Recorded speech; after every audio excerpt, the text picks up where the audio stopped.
Kementerian Komunikasi dan Digital punya sederet rencana strategis. Selain mengakselerasi pemerataan infrastruktur telekomunikasi dan memperkuat pertumbuhan ekonomi digital, Komdigi juga terus mengupayakan penataan industri telekomunikasi agar lebih sehat. Untuk mengetahui lebih lanjut progres berbagai kebijakan tersebut, bisnis berkesempatan mewawancarai Menteri Komunikasi dan Digital, Mutia Hafid. Berikut petikannya.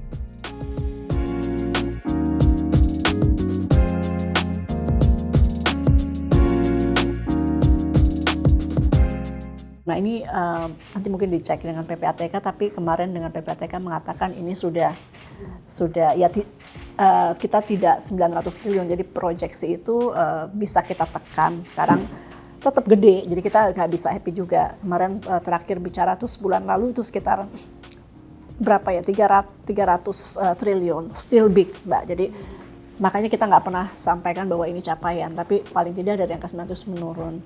Memang naik turun ya ketika bulan puasa, Lebaran mungkin karena orang banyak memerlukan, itu memang kita juga melihat ada kenaikan traffic sedikit. Jadi ini adalah dalam 150 hari kerja kami, namun demikian kami memang menyadari bahwa ini tuh perang terus menerus. Jadi yang nggak akan bisa kita katakan selesai. Ketika menurun pun terus kemudian bisa naik lagi dan lain-lain. Dan kami sebetulnya juga mendorong karena ini kan judi online. Memang online sih transaksinya, tapi kan bandar-bandarnya dan lain-lain itu kan bukan online ya manusianya. Jadi ini kami juga memerlukan kerjasama dengan elemen-elemen lain di pemerintah, khususnya kepolisian, kemudian dari sektor payment gateway-nya kan juga banyak ya, peraturan-peraturan di OJK, peraturan di BI yang bisa turut mendorong, karena kalau tidak kementerian kami kerjanya hanya mengawasi, kita take down gitu, tapi kalau di hulunya tidak diselesaikan juga dari sisi aturan, kemudian nanti penegakan hukumnya juga belum maksimal, maka ini ya akan sulit untuk diselesaikan dengan baik gitu, atau ditekan dengan signifikan. Bulan pertama kami sampai 2 bulan itu reformasi internal, karena kemudian dari kasus judol itu kita merasa bahwa di dalam itu kita perlu lakukan reformasi. Tapi saya tetap meyakini bahwa sebagian besar pegawai Komdigi ini masih baik dan bagus, kompetensinya bagus.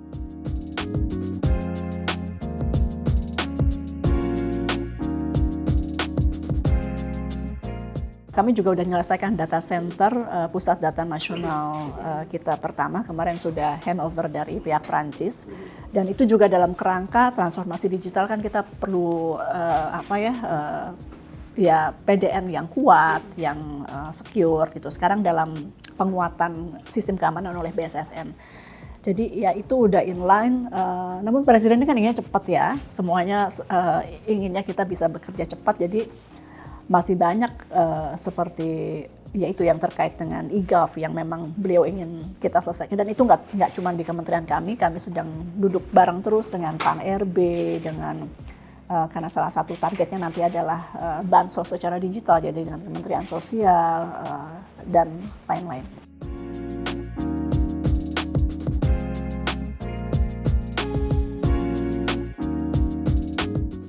Enggak molor sih, kalau itu memang kita tahu bahwa itu nggak selesai dalam, itu kan membuat sebuah sistem ya, tapi tidak ada deadline kalau itu, tapi yang intinya Presiden ingin itu cepat. Nanti kan 17 Agustus salah satunya yang ditargetkan itu selesai.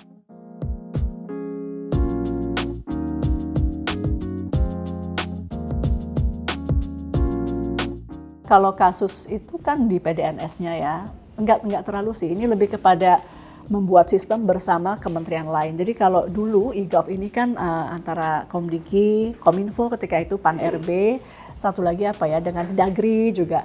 Nah ini yang harus dipangkas,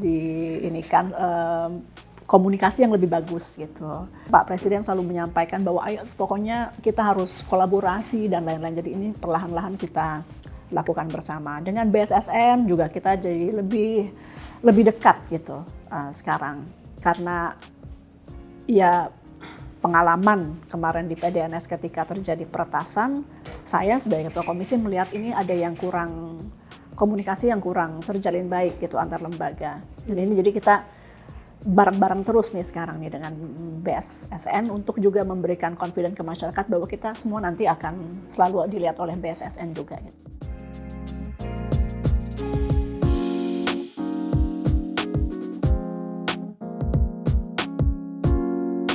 PR dari Presiden terkait transformasi digital ya kan juga beliau gaungkan dari awal gitu. Jadi waktu itu memang banyak banget ya yang harus dikerjakan.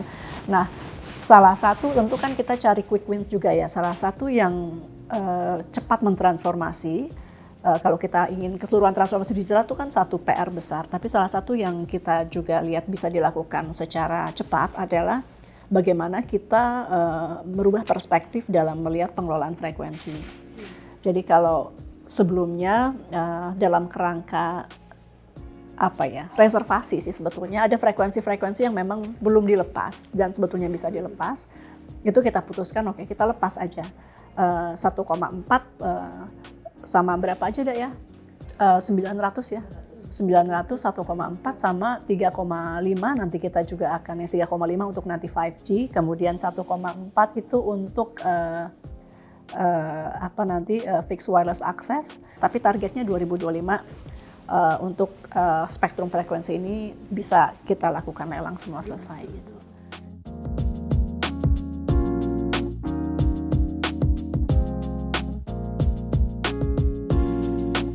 Untuk telekomunikasi itu yang memang kita lihat paling memungkinkan dan paling masuk akal itu adalah mengkaji ulang mengenai biaya frekuensinya itu.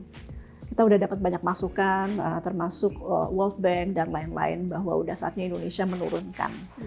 Namun ini kan akan berdampak kepada PNBP, jadi kami harus berbicara juga dengan beberapa pihak.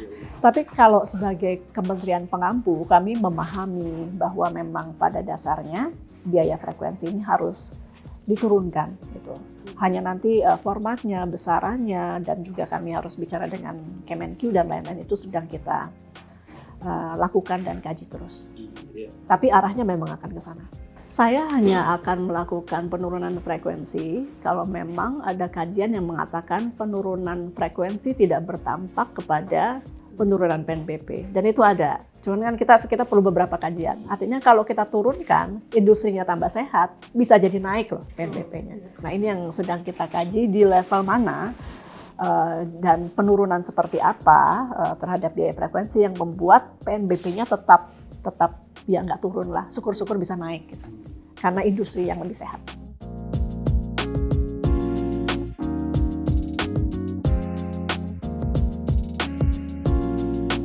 Jadi Amerika sebetulnya tidak minta apa-apa ya. Tadi disebutkan kan ada beberapa ya. Itu industrinya, bisnisnya. Tapi sebenarnya pemerintahnya hanya mengatakan bahwa kita kena tarif 32%.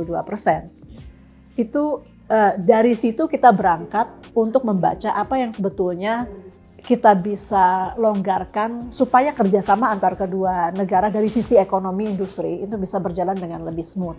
Sebenarnya kita selama ini juga banyak mendapat masukan dari US Business Council dan lain-lain ya. Jadi mereka sudah memberikan secara rutin ketika perusahaan-perusahaannya datang ketemu kementerian-kementerian, tidak hanya Komdigi, itu mereka menyampaikan sebetulnya yang kita inginkan ini. Jadi antaranya adalah revisi PP 71 khususnya terkait dengan data center. TKDN itu kan salah satunya juga yang kemarin dengan Apple ya. Ada pembicaraan yang cukup panjang dan kita positioning kita kemarin itu Pak Presiden sudah sangat kuat bahwa ya TKDN memang harus diselesaikan dalam bentuk investasi. Ke depan ya kita harus juga agile terhadap perubahan perkembangan geopolitik dan ekonomi dunia. Kalau memang harus ada perubahan dari sisi arah, ya kan nggak 180 derajat juga, tapi kalau ada perubahan ya kita bisa alter sedikit, kita bisa geser sedikit kompasnya gitu.